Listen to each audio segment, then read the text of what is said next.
So much. बिस्मिल्लाहिर्रहमानिर्रहीम। अस्सलाम वालेकुम। सबसे पहले तो मैं आप सब मेहमानों का, तलबा व तालिबात का बहुत शुक्रगुजार हूँ कि आपने हम पे यकीन किया, आप यहाँ पे तशरीफ लेके आए। उसके लिए आप सबका बहुत बहुत शुक्रिया, क्योंकि ये हमारा सबसे पहला इवेंट था।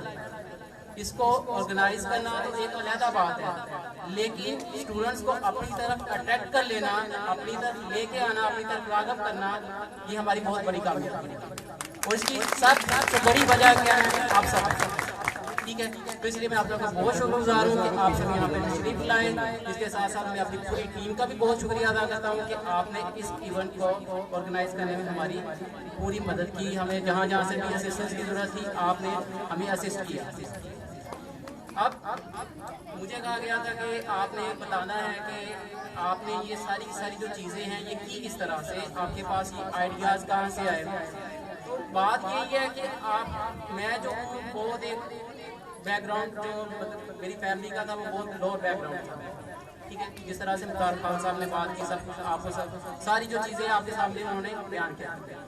अब क्या हुआ कि जो मेरे वालिद साहब हैं वो खुद एजुकेटेड नहीं थे, अभी भी नहीं, ठीक है। लेकिन क्या हुआ कि उनके दिल में ख्वाहिश थी कि हमने अपने बेटे को पढ़ाना है, इनको कुछ ना कुछ एजुकेट करना है, ताकि ये भी सोसाइटी का एक पार्ट बन सके, सोसाइटी इनको एक्सेप्ट कर सके।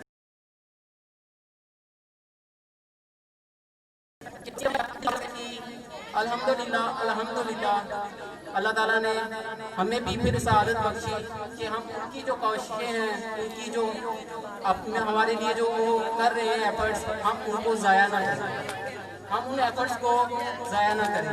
अब हमने क्या किया है कि वही कोशिशें आप सबके लिए करने का सोचा है, ताकि आप स्टूडेंट्स भी क्या करें, आप भी दुनिया के जो मैदान है, ठीक है, जो तालीम है, इसके शोबे में आप आगे हैं। ये ना हो कि आप भी, ये बड़ी पुरानी बहस चलती आ रही है, किस्मत या फिर कह लीजिए अपॉर्चुनिटी किस्मत आ गई, या फिर आप कह लीजिए हार्ड वर्क, ठीक है। अब बहुत सारे लोग ऐसे होते हैं, वो हार्ड वर्क करते हैं, उनको लगता है कि उन्होंने हार्ड वर्क किया है, लेकिन वो बाद में एक जो इशू क्रिएट कर देते हैं कि हमें अपॉर्चुनिटी नहीं मिली, ठीक है। वो जो अपॉर्चुनिटी है वो हमने क्रिएट करने की कोशिश की है, ताकि आप जो स्टूडेंट्स हैं उनके पास ये बहाना ना बचे कि हमें अपॉर्चुनिटी नहीं मिली थी। आपको वो अपॉर्चुनिटी हमने प्रोवाइड कर दी है, हमने ये प्लेटफॉर्म जो है वो क्रिएट कर दिया है। और इस प्लेटफॉर्म से आपको क्या होगा, जिस तरह की भी असिस्टेंस चाहिए होगी इंशाल्लाह हम प्रोवाइड करेंगे। और वो जो असिस्टेंस है वो बगैर किसी मुआवजे के, बगैर किसी अपनी, हम कह लीजिए कि हमारी कोई उस पर गर्ज, हमारा कोई इंटरेस्ट उसमें शामिल नहीं होगा।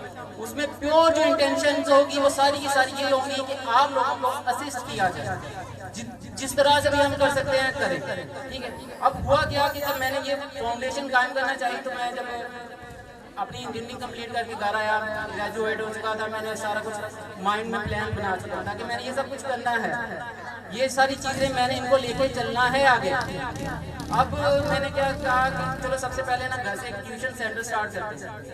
कोई मतलब कि उसमें बड़ी इन्वेस्टमेंट ही नहीं चाहिए होती, अगर बंदे की जेब भी खाली हो तो बंदा इजीली स्टार्ट कर सकता है, ठीक है। अब एक मुकुल्ला है कि जब भी आप पाँव फैलाएं तो अपनी चादर को देख के फैलाएं। अब हमारी जो चादर थी वो ये थी कि पाँव रखने की जगह थी, फैला तो सकते ही नहीं थे, ठीक है। तो क्या किया कि अब घर से हमने उसको प्रॉपर प्लान करके चले। एक दिन में लेके बैठा एक बच्चे, वो भी घर से, अपने भतीजा था, ठीक है, उसको मैं लेके बैठ गया। अब लोग दरवाजे सामने से गुजरते हैं, कई लोगों ने बातें भी की, सारा कुछ हुआ, वो हर चीज़ चलती है साथ, ठीक है। लेकिन डिसहार्ट नहीं हुआ।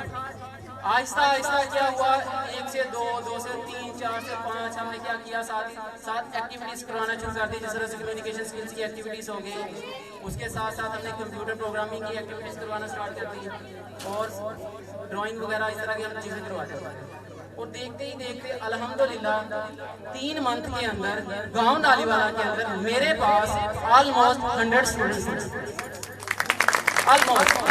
स्टार्ट में क्या था, मेरे पास चादर फैलाने के भी वो, मतलब पाँव फैलाने के लिए जगह नहीं थी, मैंने क्या करना था, मेरे बच्चों के बैठने के लिए चटाइयाँ लेनी थी, और यकीन जानिए जब मैं एक पैसा नहीं था, ठीक है। मैं फिर वही बात करूंगा कि मेरे वालिद साहब ने हर जगह पे हमें असिस्टेंस देने की कोशिश की। मैंने उनको कहा, उनको भी पता है। अब देखिए, जब एक बच्चा पढ़ लिख जाता है इंजीनियरिंग के लिए, तो वालिदैन की ख्वाहिश होती है कि वो घर का सहारा बने, उनको सपोर्ट करने के लिए कोई ना कोई जॉब, कोई ना कोई चीज़ें कर ले। लेकिन जब मैंने उनको बताया कि मैंने ये सब करना है, यकीन जानिए मेरे वालिद से भी लब्बाइक। उन्होंने ये नहीं कहा कि आप पढ़ के आए हैं तो आप ये क्यों कर रहे हैं। उन्होंने कहा जो करना है, जो तेरा दिल करता है वो कर, मैं तेरे साथ, ठीक है। उन्होंने जो कुछ मुझे चाहिए था मुझे प्रोवाइड किया। अब वो चीजें चलती गई, आहिस्ता आहिस्ता हम ये चीजें लेके चलते गए। अब फरवरी में हमने वो एक मतलब पॉइंट था कि जब हमारे पास कुछ भी नहीं था, लेकिन अल्हम्दुलिल्लाह 1 साल से भी पहले अभी ऑलमोस्ट हमें 1.5 साल हो गया, हम फरवरी में इस काबिल हो चुके थे कि आपके लिए इस स्कॉलरशिप का इनेकाद कर सके। वो ये सारी की सारी चीजें कहाँ से आई हैं? Consistency, dedication. अगर आप स्टूडेंट्स इन 2 चीजों के ऊपर अमल करना शुरू कर देते हैं, आप कंसिस्टेंट रहते हैं, आप अपनी एक डेडिकेशन बना लेते हैं, आप अपना एक गोल सेट कर लेते हैं, तो उसके बाद आप उसके ऊपर जब काम करेंगे तो कोई चीज आपको वहां से डिस्ट्रैक्ट नहीं कर सकेगी। आपके लिए वो जो डिस्ट्रैक्शंस होंगी वो सारी की सारी खुद ब खुद ही खत्म हो जाएंगी। लेकिन उसके लिए आपको क्या चाहिए? सबसे पहले डेडिकेशन और उसके बाद कंसिस्टेंसी। अगर आप डेडिकेटेड हैं, अगर आप कंसिस्टेंट हैं, तो दुनिया की कोई ताकत, कोई चीज आपको पीछे नहीं रख सकती, आपको रोके नहीं रख सकती। अगर कोई चीज आपको रोक सकती है तो वो आप खुद हैं। आप अपने आप को ये बात आपको पता है, में होता है कि मुझे आप ये काम मिला तो मैं कल कर लूंगा, मैं परसों कर लूंगा, ये चीजें मैं बाद में भी कर सकता हूँ। लेकिन आप चीज को अपनी जिम्मेदारी समझें। आपका वो जो काम है वो इंशाअल्लाह आपको एक जगह से दूसरी जगह लेके जाएगा, लेकिन इसके लिए आपको डेडिकेटेड रहना पड़ेगा। अगर आप डेडिकेटेड नहीं हैं, अगर आप कंसिस्टेंट नहीं हैं, तो हमारी ये सारी की सारी काविशें भी जाया जाएंगी। अपने पल्ले से बांध लेनी चाहिए। अगर आप डेडिकेटेड हैं, अगर आप कंसिस्टेंट हैं, तो मैं दोबारा रिपीट करता हूं, दुनिया की कोई भी ताकत आपको रोक नहीं सकती अपने एम्स को, अपने गोल्स को अचीव करने के। इसलिए मैं आपको यही नसीहत करूंगा एट द एंड, आप डेडिकेटेड रहें। आपको किसी चीज की जरूरत है, आपको असिस्टेंस चाहिए, किसी भी किस्म की असिस्टेंस चाहिए, तो आप हमसे राब्ता करें। हमने ये जो पूरा का पूरा सेटअप लगाया है, इसकी मेन जो आपके पास कह लीजिए एम है वो आप सब हैं। हमारा इसमें कोई इंटरेस्ट नहीं है। हमने जैसे किया कि हमने किसी न किसी तरह से जीरो से चले और हमने कोई ना कोई चीज अचीव कर ली। इंशाल्लाह एक दिन ऐसा भी आएगा कि अगर आप कोई और चीज, मतलब इससे बड़ी चीज भी अगर आप हमसे डिमांड करेंगे तो इंशाल्लाह हम आपको वो भी प्रोवाइड कर सकेंगे।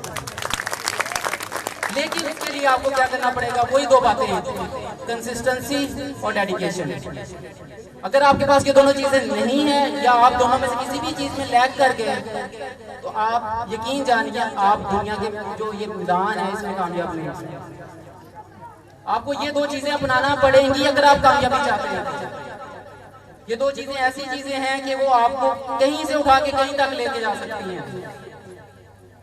तो इसलिए इन बातों के ऊपर अमल कीजिए। अगर आपको किसी भी किस्म की असिस्टेंस चाहिए, किसी किस्म की कोई सपोर्ट चाहिए, तो आप हमसे राब्ता करें। इंशाअल्लाह हमारी भरपूर कोशिश होगी कि आपकी वो जो चीज़ है, आपको जो असिस्टेंस चाहिए, हम आपको वो प्रोवाइड करें। बाकी वो शेयर किया था कि यूसेन पाकिस्तान कंपनी है रावलपिंडी में, उसके अलावा एक और मेरे सीनियर है मिलिट्री कॉलेज ऑफ सिग्नल्स के, वो असिस्ट कर रहे हैं कि हमें जितनी जल्दी हो सकता है वो हमें कंप्यूटर्स प्रोवाइड करें। ठीक है, तो इंशाल्लाह हमें जैसे ही वो मिल जाते हैं तो हमारी भरपूर मतलब जितनी कोशिश होगी कि हम जितनी जल्दी वो सेटअप लगा सकते हैं आपके लिए वो लगाएं। उसके अलावा मशीन्स वगैरह का, सिलाई मशीन जो है मशीन, ठीक है, तो उसका भी कोई बंदोबस्त करें ताकि जो बच्चियां हैं उनके लिए हम कोई ना कोई ऐसा एक मतलब कि उनमें एक टैलेंट क्रिएट कर दें ताकि वो घर बैठ के अपनी जो फैमिली है उसको सपोर्ट कर सकें, अपने पूरे के पूरे जो अखराजात हैं उनको सपोर्ट कर सकें। तो बाकी मैं ये चीज़ लाजमी कहना चाहूँगा कि ये जो इवेंट मैंने ऑर्गेनाइज किया है, मुमताज़ साहब कह रहे थे कि ये अकेले की काविश है, ये मेरे अकेले की काविश नहीं है। अगर मैं अकेला ये सब कुछ भी करता तो ये सब कुछ ना होता। ये एक टीम थी जिन्होंने मुझे सपोर्ट किया। उसके अलावा वो यहाँ पे भी नहीं है, मैं उनका नाम लाजमी लूँगा क्योंकि उन्होंने इस इवेंट को ऑर्गेनाइज करने में मेरी बहुत हेल्प की है। सबसे पहले उमर खालिद साहब ऑस्ट्रेलिया से, उसके बाद Muaz Ahmed military college of signal से, Abdullah military college of signal से, Mohammad Atif Sattar military college of signal से, और उसके बाद मोहम्मद ज़ीशान रफ़ी वो भी मिलिट्री कॉलेज ऑफ सिग्नल से, अरसलान कादिर साहब वो भी मिलिट्री कॉलेज ऑफ सिग्नल से, और मुबशर इलियास साहब वो भी मिलिट्री कॉलेज ऑफ सिग्नल से, हसीब रफ़ी साहब वो भी मिलिट्री कॉलेज ऑफ सिग्नल से, और उसके अलावा मुमताज़ हुसैन ये ननकाना साहब से थे, ठीक है, और उसके अलावा हमजा ज़फ़र साहब ये भी मेरे दोस्त ही हैं, ठीक है, और इन्होंने भी बहुत ज़्यादा काविशें की हैं कि हमारा ये जो पूरा का पूरा इवेंट है हम इसको ऑर्गेनाइज करवा सकें, ठीक है। बहुत सारी ऐसी चीज़ें होती हैं कि आपको लग रहा होता है कि ये चीज़ सामने ऐसी है तो ये ऐसी है, नहीं, इसके पीछे भी जो चीज़ें होती हैं ये लोग जो हैं ये उनमें से हैं। तो आप काइंडली इनके लिए भी एक बार लाजमी क्लैपिंग करते हैं मेरी तरफ से।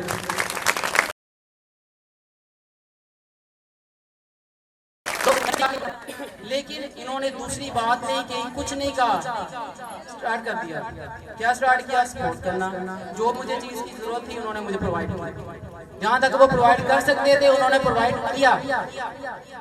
तो इसलिए आप जब काफिला बन के चलते हैं तो आपके लिए जो चीज़ें हैं वो ज़्यादा आसान हो जाती हैं। बाकी थैंक यू सो मच, आप लोग यहाँ पे तशरीफ़ लाए, हमें अपना वक्त दिया, इस इवेंट को अटेंड किया। मैं अपने मेहमानों का भी बहुत शुक्रगुजार हूँ कि वो यहाँ पे तशरीफ़ लेके आए, अपने कीमती वक्त में से हमें वक्त दिया।